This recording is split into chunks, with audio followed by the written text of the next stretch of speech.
విజయనగర పట్టణ నడిబొడ్డున ఉన్నటువంటి పెద్ద చెరువులో ఉన్నటువంటి చేపలు లక్షలాది చేపలు మృత్యువాత పడినటువంటి నేపథ్యం అయితే కనిపిస్తూ ఉన్నది. ఈ కారణంగా చుట్టుపక్కల నివాసం ఉన్నటువంటి ప్రజలంతా కూడా తీవ్ర ఇబ్బందులు ఎదుర్కొన్న పరిస్థితి కనిపిస్తుంది.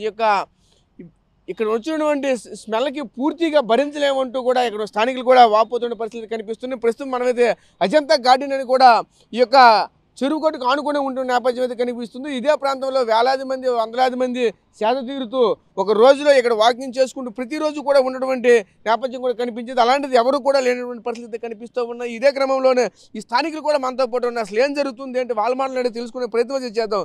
ఇది చెప్పండి పెద్ద, అసలు చూస్తూ ఉంటే ఎలా చూడాలి ఏంటి? ఈరోజు చూస్తే పూర్తిగా ఈ యొక్క చెరువంతా కూడా పూర్తిగా కంపుతో నిండిపోయిన పరిస్థితులు కనిపిస్తూ ఉన్నాయి. చేపలన్నీ కూడా చనిపోయిన పరిస్థితులు కనిపిస్తున్నాయి.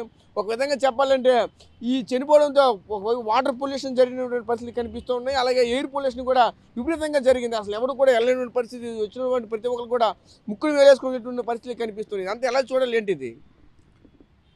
నమస్కారం అండి, నా పేరు చలమూరు వెంకట్రావు. యాక్చువల్గా ఈ పెద్ద చెరువు తాలూకా ఈ గట్టి ఏదైతే ఉందో చాలా అందంగా, చాలా బ్రహ్మాండంగా వాకింగ్ ట్రాక్ ఒకటి ఏర్పాటు చేశారు. నేను చాలా కాలం నుంచి ఇక్కడికి వస్తున్నాను. ఈ మధ్యకాలంలో ఒక్క 10-15 రోజుల నుంచి ఈ దుర్వాసన అనేది వస్తుంది.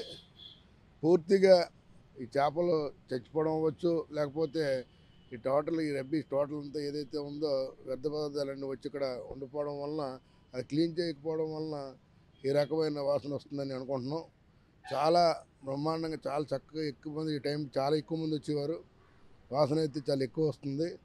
దయచేసి ఇమీడియట్గా ప్రజలను అందరినీ దృష్టిలో పెట్టుకొని ఇమీడియట్గా అధికారులు క్లియర్ చేయవలసిందిగా నేను కోరుతాను.